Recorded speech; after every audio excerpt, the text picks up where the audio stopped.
Bueno, bienvenidos a todos. Muchas gracias por su tiempo y para conectarse hoy día a este webinar organizado por la Cámara de Comercio Bélgica-Luxemburgo. Mi nombre es Anne Brugman, soy gerente general de la Cámara y yo pienso que ustedes ya tienen mucha experiencia en la participación de webinars, pero nosotros con la Cámara pensamos que este webinar, especialmente hoy día, va a ser interesante para todos, trabajadores, empleadores y en cada rubro, porque Gertje tiene un panel de consejos súper interesante para todos. En términos prácticos, tienen un link abajo con el chat, en lo cual les invito a hacer todas las consultas que tienen, para que nosotros después vamos a monitorear un poquito estas consultas para hacer el Q&A al final del webinar, pero también si quieren intervenir durante el webinar para hacerlo más dinámico, es posible también. Así que cordialmente invitados. So as a chamber, we're very honored to have the virtual presence today of Gertje Vanhoutte. She's Belgian and lives in Chile. She holds a degree of the Maastricht University in International Business and as well an MBA at the Rotterdam School of Management. She has over 10 years of experience in human resources in developed and developing markets across the world. She has been working in big multinationals like Procter & Gamble, but also in embassies and startups. So she has really a broad spectrum of experience in very different types of companies. She has also a tremendous experience, multicultural experience, because she has worked in Bangalore, Beijing, Brussels, Islamabad, London, and Santiago. So I guess with all these tips from your experiences everywhere, you're going to be able to make us a really good cocktail for our Chilean and other abroad experiences. The purpose today will be to teach you how to make the physical and virtual workplace more human, so that team members can focus on what matters most and give the best to their work. And I guess in the end, this is what you all guys are looking for, to give the best at your work. And your employees and employers are going to be obviously super happy with this. So I guess this is really a good toolkit for today's webinar. I invite you also to connect on the website of Gertje, huddlelearn.com, to have more information about her. So without losing more time, I'm going to give the show and the floor to Gertje to start this webinar.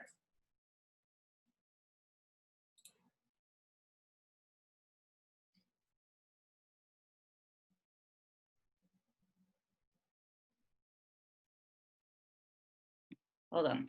Can you hear me now? Yes, we hear you. Good. Good morning, everyone, or afternoon when you're dialing in from Europe. It's really great to have so many of you here today. So my name is Gertje. I have been working from home for the past 3 years full-time. And even before that, I used to work from home in a sort of a hybrid model, a couple of days a week from home. And I can say that today is very different for me to work from home. First of all, my husband has kicked me out of my own office, and I'm trying to work anywhere in the house with 3 young kids around. So it's definitely a lot more challenging versus how much I was able to do before. And I'm sure that all of you by now have noticed some of the joys of working from home, but also some of the challenges that it has. Working from home requires a very different work pattern, and it requires very different ways of communication. And especially now, in the current situation, our team dynamics have been seriously disrupted as well. And at the end of the day, when you work virtually, even in a more normal environment, you'll notice that it requires a very different set of social and interpersonal skills and behaviors rather than what you would use in a face-to-face office environment. Today, I would like to talk about, first of all, give a quick introduction on why employee engagement matters. And then we'll talk about managing 4 levels of energy effectively, the mental health sweet spot, and I'll share with you some tips to really help you get the most out of the daily team interactions that you have with each other at work. And then we'll have some time for more Q&As, but we'll be, as Anne already explained, we'll be taking them throughout the webinar as well. So if any question comes to mind or a comment, please drop them in the chat box below at the screen. You can ask them in Spanish, in French, or in English, whatever you feel most comfortable in, and Anne will do a great job of translating it back to us as a group, okay? So I think everyone is still on mute, so without further ado, let's get started. If I can move on to the next slide, bear with me.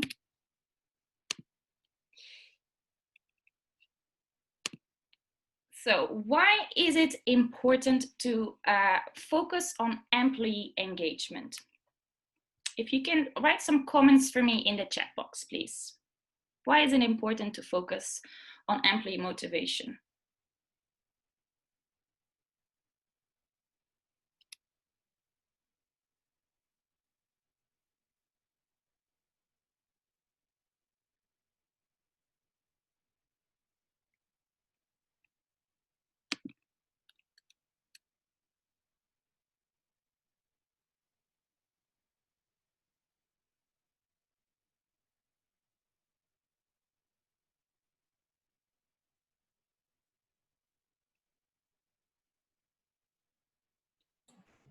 Anne, can you share back any comments? Yeah, we just received the comment now. It says to stay connected, which is very important.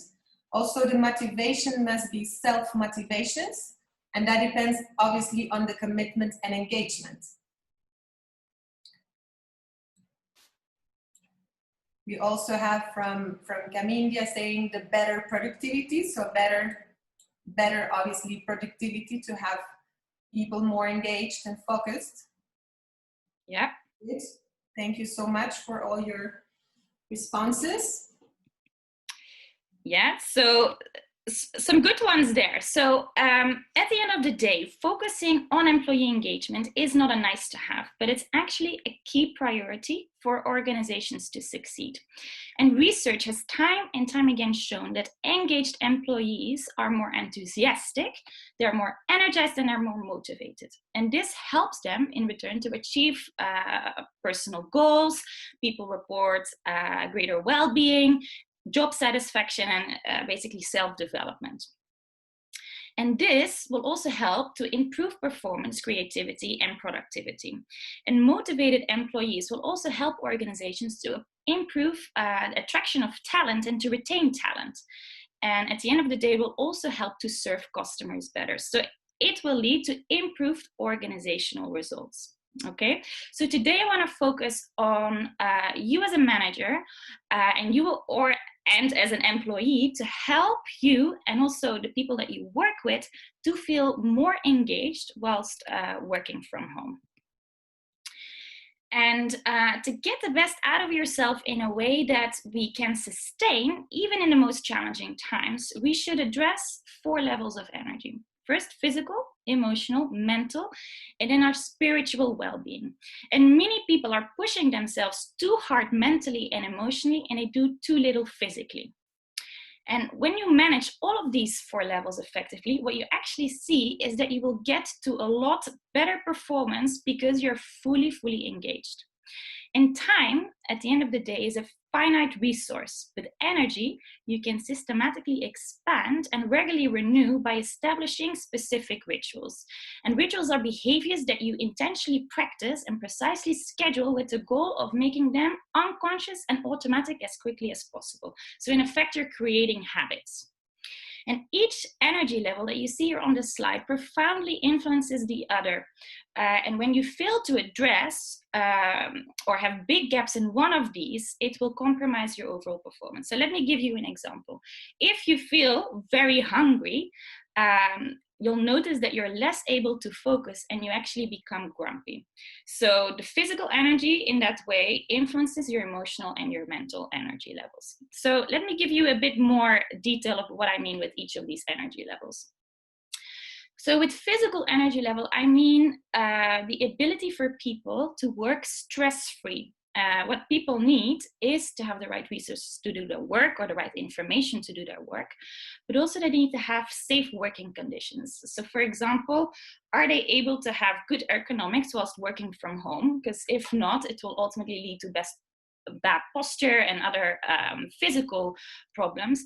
But also here it's things like positive eating habits. Do people sleep enough? Do they regularly do exercise? All of these things will provide us with the fuel to function well. Emotional energy, what I mean with this is our ability to have trusted relationships at work, to feel cared about, to feel valued, appreciated for the work that we do, but also that we feel we have a voice and that we are heard. Other things you can think of here is having a fair salary and job security. Again, if we don't have that, we are unable to focus, it distracts us, right? And some other things on our emotional energy is our ability to feel empowered, have the autonomy to work in the way that we want, to work with what we're naturally good at, our strengths. At the end of the day, to be our best, we need to feel positive. So anything that makes us feel positive is part of this emotional energy. Then the third one is mental. We need to be able to focus on what we need to do.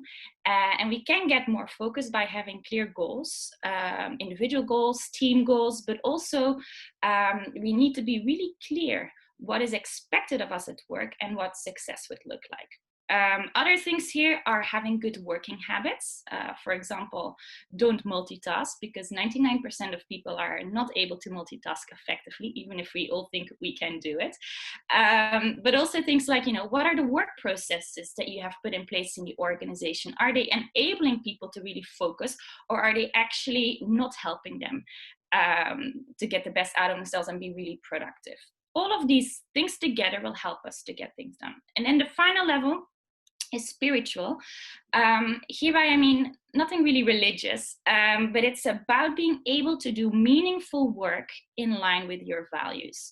It's about being able to do challenging work that helps you to develop and grow, because at the end of the day, we all want to be part of something important, something bigger than ourselves. So that's what I mean with spiritual energy. Spiritual energy will drive all the changes that you want to implement if you want to grow. However, you start at the bottom. So you start with physical energy and work your way up. Okay. So each of these energy levels, as I said earlier, you can support by establishing positive rituals so that you make positive behavior a habit. So you start to do it automatically. So habits that you could think of is, for example, your daily exercise regime, doing meditation, writing in a journal, things that you're grateful about, asking for feedback after one-on-ones with a line manager. There are basically a lot of different positive habits that you can establish. And during our full training course, we'll do an energy assessment where we help people to identify where to focus their efforts to make the biggest difference, because you can't do it all. All of us have gaps somewhere, but in order to change effectively, you have to start small and easy, because that gives you the best chance of success. So let me pause here to see if you've got any questions on this and if it's clear to you what I mean with managing all 4 levels of energy.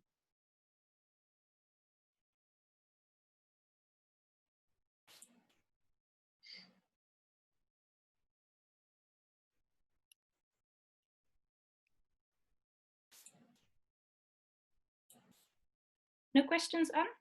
No questions so far. All right. Then I'll go ahead. So there are a few key habits that we know from research that are critical to start with in order to improve our well-being and performance. So first of all is that we need to move often throughout the day and take regular breaks to recover. So it starts with getting a good night of sleep. We should sleep ideally at least 8 hours a night. but also it's the way that we work. So we're only able to focus effectively, and with focus I mean doing the sort of analytical thinking, the decision-making type of work, that ability that requires our mental focus, we're only able to do that for about 90 minutes maximum. And then research tells us to get the most out of our energy, we need to take a 30-minute break where we do a major movement. So for example, take a walk outside. Every 45 minutes, you should do a small movement, because when we sit in one place for too long, it actually restricts our blood flow. So again, if you want to get the energy going through your body, just do a simple, short movement every 45 minutes to get going. When you basically feel the urge to start checking social media or start multitasking on something else, you need to take a break. But for productivity, it's actually better not to wait until your body indicates it, but to proactively schedule them in your calendar. Now, I'm also conscious that 30 minutes break might seem a bit crazy, but just start small, say 5 minutes, and then start to go from there. What you'll notice is that you're actually able to get a lot more out of your workday by scheduling these breaks in your day much more strategically. And if you really have no time to take a break, what you can still do is mindful breathing. So, you know, the typical meditation breathing exercise where you breathe in for 6 seconds and breathe in for 3 seconds and then breathe out for 6 seconds is actually a very effective way to re-energize as well. So this you can do anywhere, even if you physically can't get up from behind your desk. So what other break activities have you noticed are very good to take? Write some in the chat, please. Gertje, here I have a question saying, do you have some examples, specific examples of exercises at home that you can do, assuming a limited space in apartments right now? Yes, of course. There are many great free online exercises that you can do at the moment. My personal favorite is PE with Joe. He's a British guy that does, it's a hip training, but you don't need any equipment, and you can do it in a very small space. And he provides a combination of aerobic exercises with resistance and stretch, which is actually the ideal that you need to build into your routine, which takes me to the second good key habit. But there are also things like yoga. There are applications you can download on your phone with very good meditation type of routines or exercise things if you don't like hip training. There are 7 minutes workout sessions you could do that I quite like as well to do early in the morning. So if you browse around, you'll notice that there's actually a lot out there that you don't have to pay for, and using different instructors virtually makes it a bit more fun as well, because you don't get so bored so easily by doing the same thing. Does that answer your question?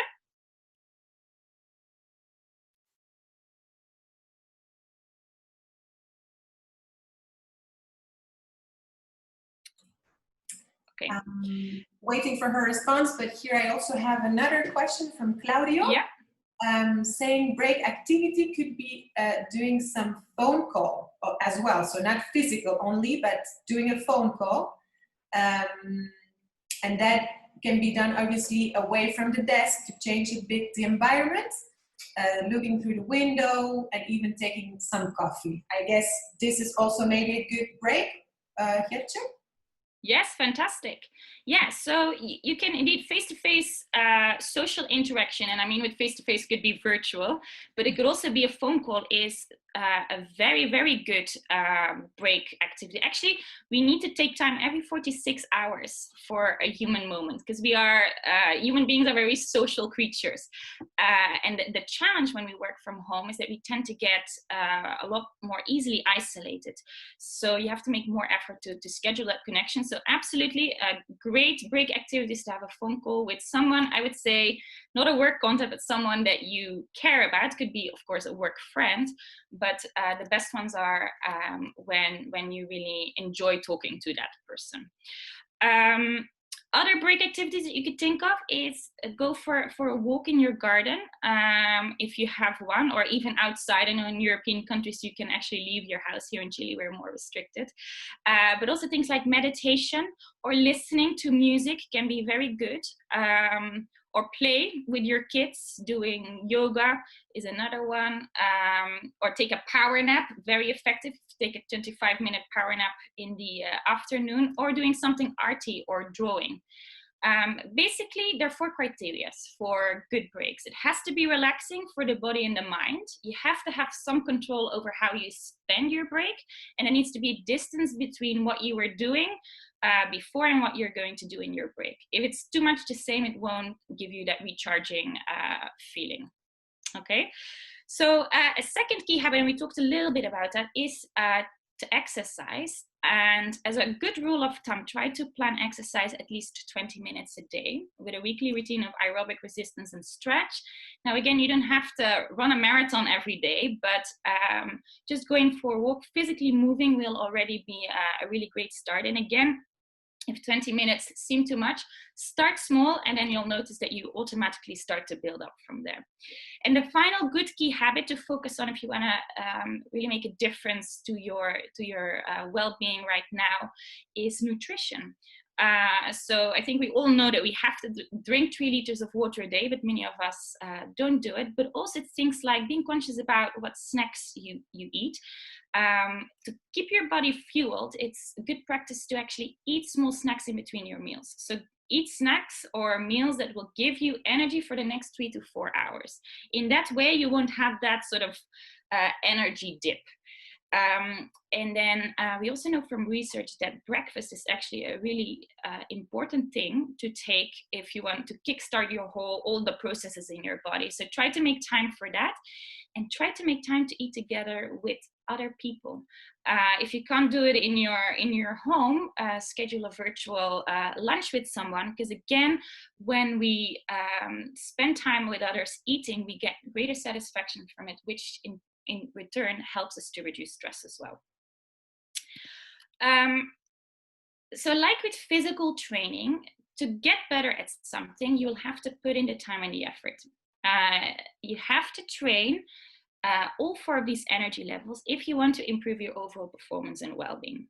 Now, I love this model here on the slide to illustrate the balance between stretching yourself to grow, so train yourself, but also where you start pushing yourself too far, where it negatively impacts your well-being. So let me explain. So to move from low to a higher level of performance, you need to have a level of challenge in your day that moves you out of your boredom zone. Then to increase performance from there, you have to move into the comfort zone. This is where you start to feel like the moderate pressure. And it's where the ideal performance zone will start. You notice that you feel more motivated and focused. Now, to grow further, you have to push yourself out of your comfort zone and step into the discomfort zone. When you stretch yourself beyond your normal limits, this is where you'll really start to grow. Now, it's important when you are in that stretch zone that you take breaks and give yourself a chance to move back to the comfort zone. So you need to actually balance the pressure you put on yourself. So balance the high versus moderate pressure. Because when you're in the stretch zone for too long, initially it may exceed performance, but soon the effects of stress will start to take over. You'll start to feel more tired and you start to make more errors. And the typical stress symptoms will start to develop, which are things like feeling more frustrated, feeling anxious, your ability to concentrate becomes worse. But also you might start to feel some shame about not being able to cope. This is when under stress, our minds start to go into survival mode. So we can't think clearly anymore, and concentrating on a task starts to become impossible. So this is where you start to reach a burnout. So our ability to focus, solve problems, and accurately remember details declines dramatically in the face of excess stress. And then our performance and our ability to learn things plummets as a result. So what are the warning signs when someone is in stress or distress? Can you put a few things in the chat box?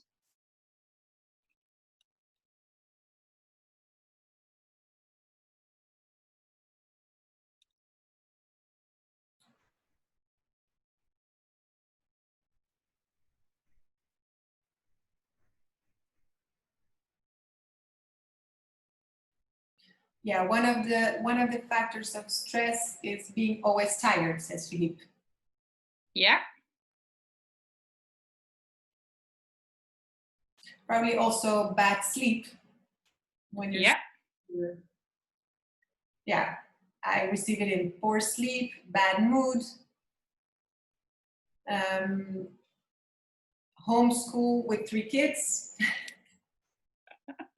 That's the warning sign of stress. I agree with that one, yeah. Right.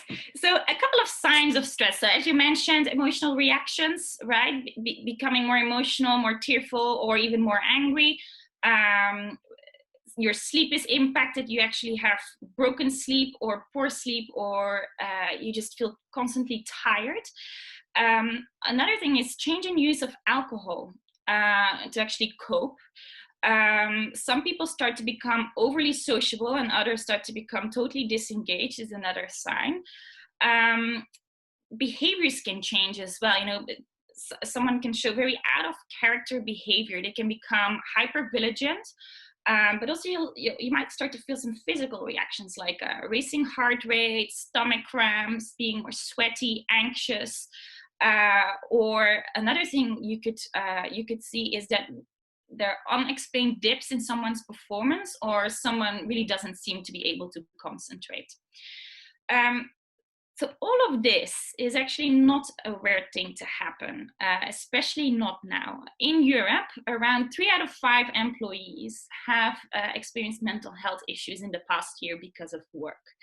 And this was a statistic before the global crisis. I'm sure that the number right now is a lot higher. But yet mental health is still one of the most difficult subjects for employees to talk about at work, because there's a lot of stigma around the topic. And most people are feeling actually very stretched and emotional during a period of drastic change. And right now is such a moment. So how are you feeling in this specific moment? Could you write some emotions for me in the chat box?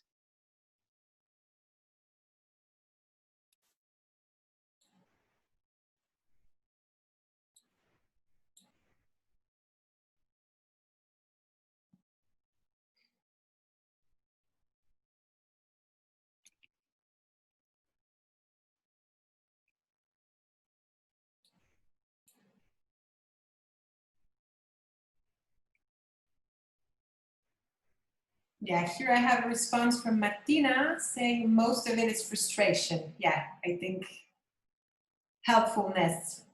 Yeah. Sorry. Okay. Yeah. Yeah. Whatever we are feeling, and I think when you think about how you're feeling, there will be a mix of emotions that you probably have experienced over the past few months. But whatever you're feeling, it is normal, and it's part of the change process. And everyone will have very different emotions that manifest itself in very different ways. But understanding that stages that you go through when you go through a change is a good start to help deal with emotions very effectively. Now, we all go through the stages at different paces, and the stages that you see here on the slide aren't necessarily linear, okay? So they may not happen in this order, but let me explain a little bit more about each of these stages. So there's denial. Say, for example, the virus won't affect us. There's anger. You're making me stay at home and taking away all my activities. Then is bargaining. Okay, so if I social distance for 2 weeks, everything will be better, right? And then there's sadness. I don't know when this will end. And finally, there is acceptance. This is happening. I have to figure out how to proceed. And acceptance, as you might imagine, is where the power lies. We find control in acceptance. So, for example, I can wash my hands. I can keep a safe distance. I can learn how to work virtually. So once we can accept a new status quo, we can start to explore options and try things out that will help us to move on. And we can also even try to find meaning in the current situation. So for example, I find my meaning in the current situation by helping others with their well-being. So at the integration stage of the change curves, at the final stage, you'll see that our morale and competence will be high again. If not even higher than before, because we've learned a lot along the way. So let me just pause here to see if you've got any questions on change curve or on the mental health sweet spot that I talked about before? Because I know it's quite a lot to take in. I guess that the feedback also that we receive from the chat is obviously there's a lot of change in moods. We are dealing with this differently every day. Some days we're dealing with this in a good way, some others is more difficult.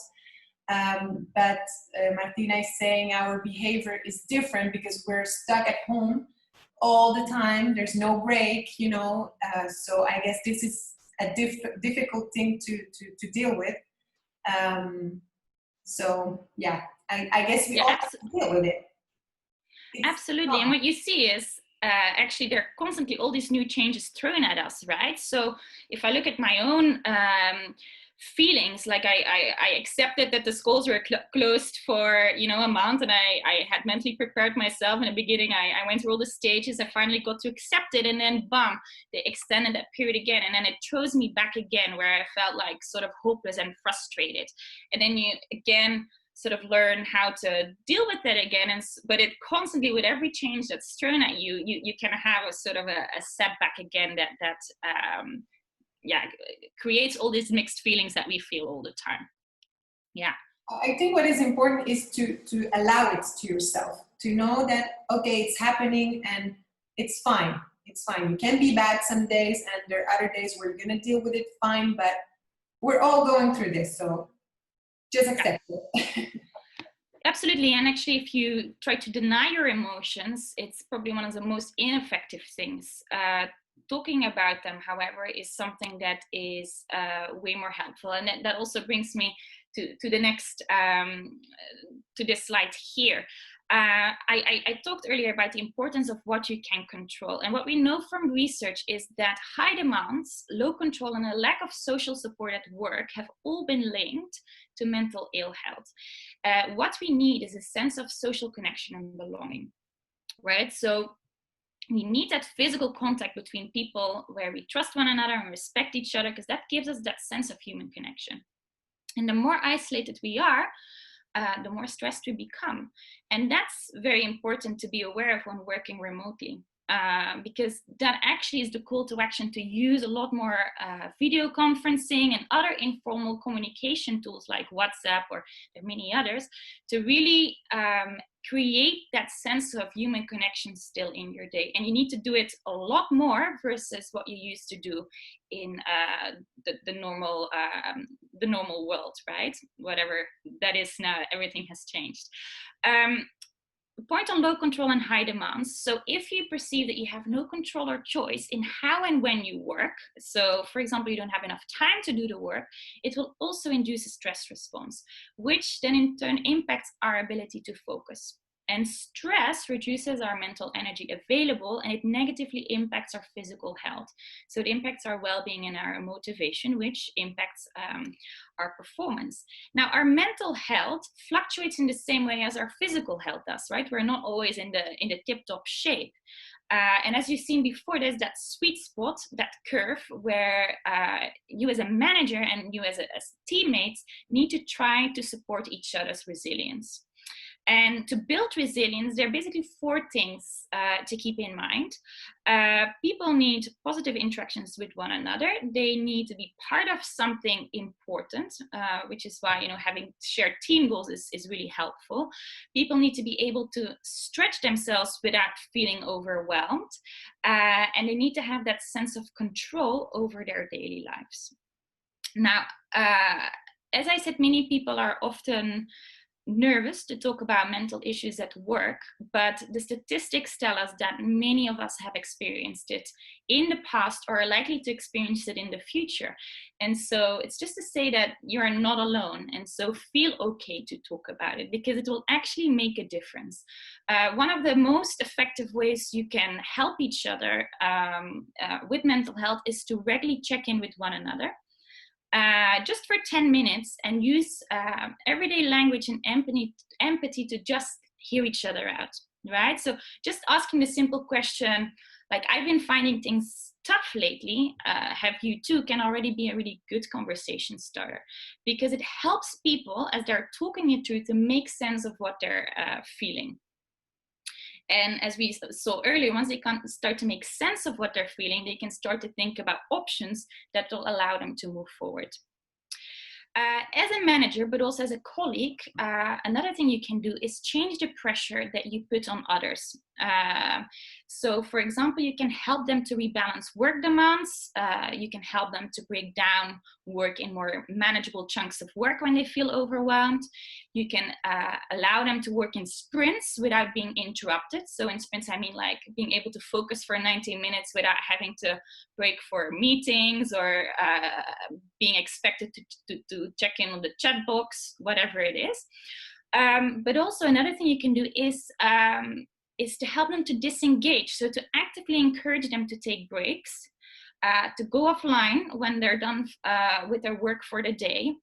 And when you're delegating some work to others, it's important that you're not too prescriptive in how they're going to go about the task, because give them the autonomy to do the work. It will give people that sense of control.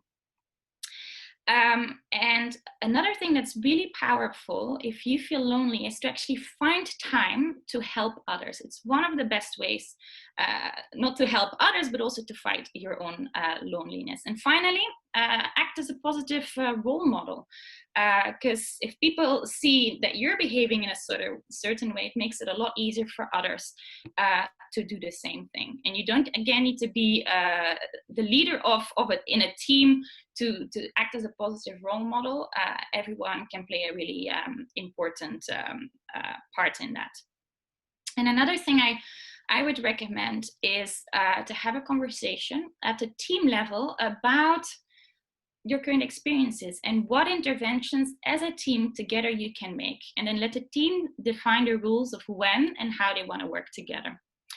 Another thing that the team can do is set some shared well-being goals.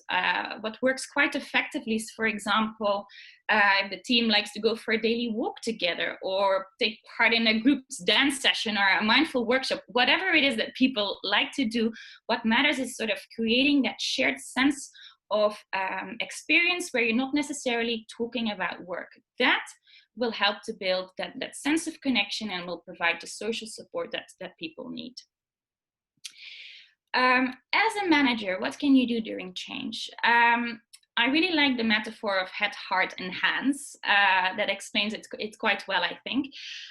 So first of all is be prepared to answer questions and be aware of your own and the individual's emotions. So constantly clarify and re-clarify goals, individual goals, team goals. What are the roles that you're expecting of the person to take in that? Because things are changing so rapidly right now that people need to have that constant, that level of predictability. But also you can help others by seeing the broader context and the importance of the work that they're doing right now. Be in touch a lot via video calls can be very powerful. Get to know people, not just as a professional, but on the personal level. Talk about what their needs are, their perspectives, their motivations, because as you've seen, it constantly changes, so you can't assume, you have to ask. During difficult times, it's more important to actually monitor people's mood, affect and stress, rather than to check in on their work performance, productivity, or their, how they're managing their tasks. But at the end of the day, as a manager, it's not your responsibility to solve someone's mental problems, but it is your duty to stay in touch and offer support into how someone is coping, and then to direct them towards the relevant support services. So in some organizations, for example, they have an employee assistance program, which is often staff is not aware of that, but can be a very great tool to get people to the right professional support that they may need. And then finally, try to listen to understand and share information. During a crisis, people need a lot more information than before, and especially when you work from home, continuous and transparent communication is really the king, I would say. And another thing you can do to help is let people practice and learn how to do things first in a safe environment. So for example, if someone has never presented online before, let them practice it first with you. Because once we begin, we often feel a lot calmer and able to move forward.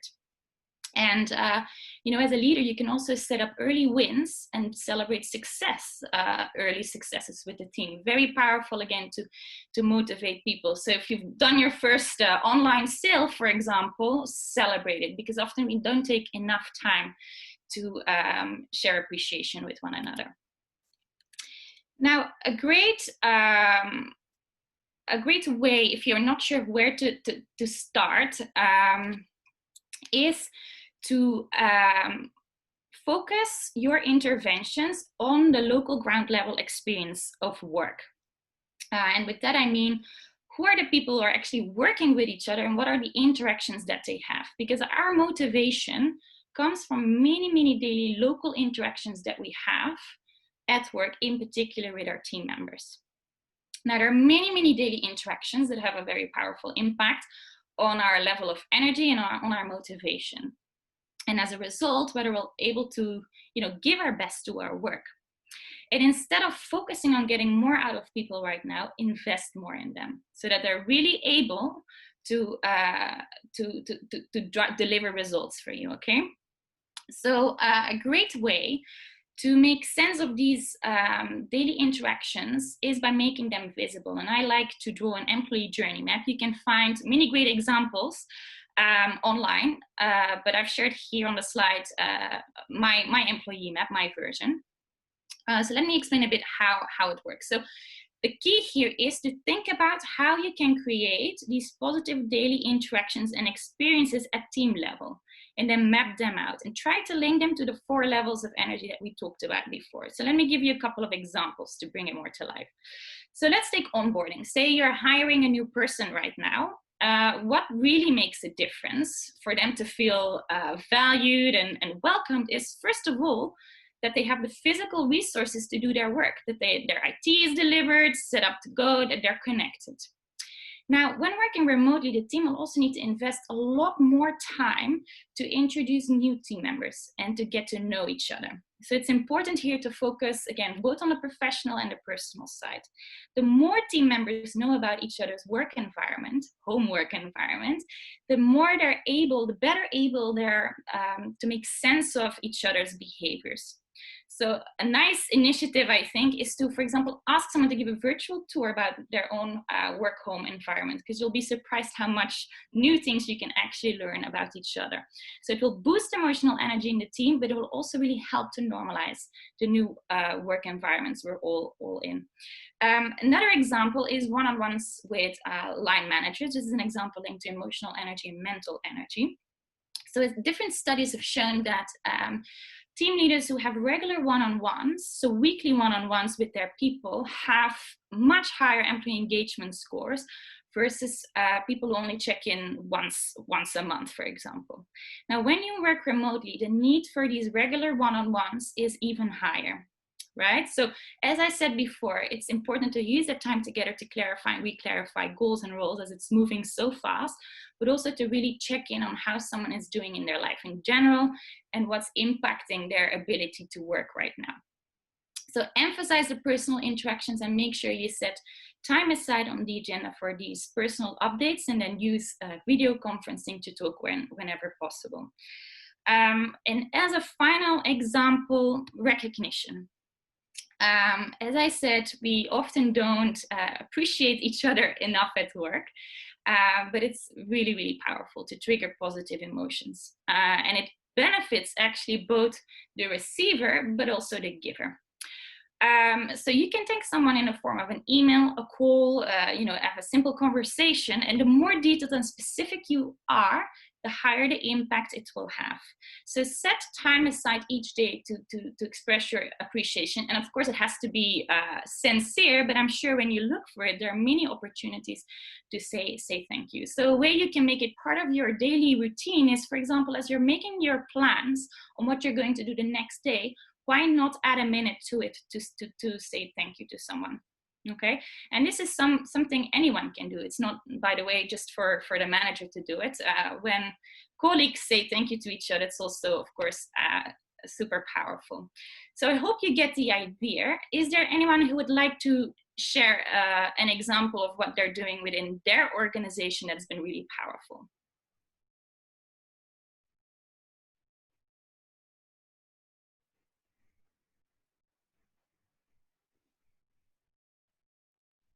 Yeah, here we have an input from Claudio saying that these are very good, useful tips for people that are at work or having actually a job. As you know, for the moment, a lot of people have lost their jobs, so they need to reinvent themselves and find a plan B, let's say. So do you have a word for them how to manage this difficult time now? Yeah, and obviously it is very difficult. What I'd say is first of all, it's important that people know that it's nothing they've done wrong, right? Because a lot of people start to sort of self-blame as well, but it's not them, it's the situation. That's probably already one sort of positive self-talk that I think is really important. But the other thing is to keep structure in your day. So rather than leaving the day blank, why not pick a couple of things that you want to learn about? And then structure them just like you would have structured your work day. So say you get up in the morning, have breakfast, do a learning course on a topic that you think will help you to build skills that you want to employ in the future, or maybe you want to do a career change. So you spend time on that, then you have lunch, then you have access, then you do a bit more of learning, and then you have, for example, the afternoon where you do exercise. So the structure in the day is really powerful. But also use the time that you have to learn new things, because it will feel that you're still in control of building something that will help you in the future. Other things you could think about is doing something for charity, because again, you'll gain experiences, and as I explained, the act of doing something for somebody else is very powerful. So you're not only helping others, but it'll also give you a greater sense of personal fulfillment as well. So there are different things I'd say that you could create still in your day with the time that you have to create it temporarily into something that could still be sort of a positive. And I, by no means do I want to diminish the difficulty of the situation, by the way, but that would be my main advice. Gertje, we have also here from Martina that, of course, when you're at work, you're interacting with people all the time, so it's much easier to get their input and feedback on certain actions that you're doing. But obviously, being from distance, it's a bit more complicated. So what would be your tips to reply on that management of people working from home? Yeah, I think first of all is the point on having regular one-on-ones with people, so as managers, but also between colleagues, and then to encourage people to ask for feedback, because actually when you ask for feedback, people are less resistant to receiving it, and it will be the other person will ask for feedback as well. So when you ask for feedback, you are in control of when you do that, and especially when you're a leader, you could after each meeting you could start asking for feedback. How did this meeting go? What could we do differently? And the more you do it, the more people will start to do it themselves. Make it clear that it's an expectation that you do it. Part of your one-on-ones with people, you could set aside a specific slot where you're going to give feedback to each other. So I'd say you have to try to structurally include it in your meetings. But also start to make it through role modeling, make sure that people start doing it automatically. And the easiest way to do it is to encourage people to ask for feedback. Perfect. Any other questions? For the time being, not. Because obviously, so the list of these daily interactions that you can positively influence is long, right? So there's just some examples I shared with you. But if you really sit down and try to think about it and map it out, you'll see that you're like, wow, there are so many opportunities you can take as a manager, or you could take as a team. You could do the exercise as a team as well. Just a final point on managers is I think the core job of a manager is not to do their job. Their actual job is to create great teams. So to really invest the time to create great team members who trust one another to do great work and to challenge one another. Because research shows that managers account for 70% of variance in team engagement. So if you get these daily team level interactions right, you will see the impact it will have on the bottom line result. And so also 70% is huge. So your ability to role model is really, really high. Okay. So if there are no further questions on, okay, then I'll proceed with the conclusion, and if there are any more questions, we can take them. So I hope you take away a few things from today. So first of all, the best way to increase someone's health, motivation, and productivity at work is to focus not necessarily on the organizational culture or on specific individuals, because no one works in isolation. It's actually focusing at the team level, at the real team. So not whatever the team is on paper. Who are the actual people who work together on a day-to-day, and then make interventions there directly that will improve the local ground level experience of their work. Yeah, and teams don't succeed because of the qualities of the individuals per se. They actually succeed because of how team members treat one another. It's all about the group norms, and what really matters is for people to have a voice.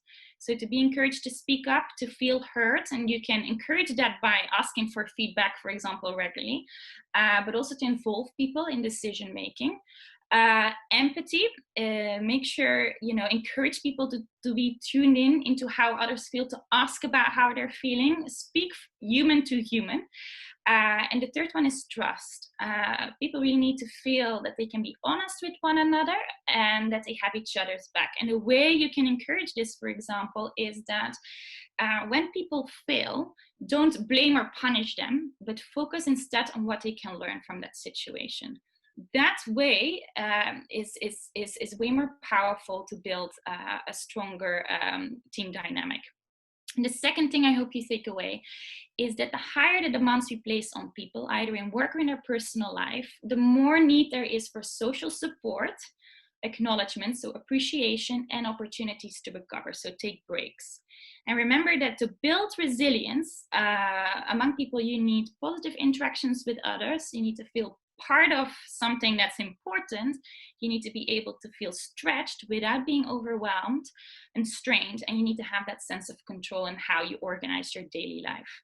And I think that the 4 levels of energy provide a great foundation to build an employee engagement strategy. And then as a team, you can together decide what type of positive rituals or habits you want to create at each energy level that will really enable individuals, but also will get the best out of the overall team. And with that, I mean motivation and performance. So we need to take a holistic approach in order to get to that full engagement that we really can sustain. Now, there are a couple of tools for you to take away to help you to stay positive and to boost your emotional well-being right now. So first of all, we talked about exercise. So as a rule of thumb, 20 minutes a day to lift your emotional and physical spirits. List 3 things each day that you're grateful about. You can write it in a journal or make a mental note to yourself. Share how you feel with friends, with family, with colleagues. Because articulating these feelings will already give you a greater sense of control and will help you to make sense of these feelings. Spend time in nature, in your garden, and do some deep breathing exercises. Cut your TV time in half. So if you're watching quite a lot of Netflix, try to limit that amount, but also try to limit the amount that you consume bad news. Instead, do more active things like exercising or talking to a friend.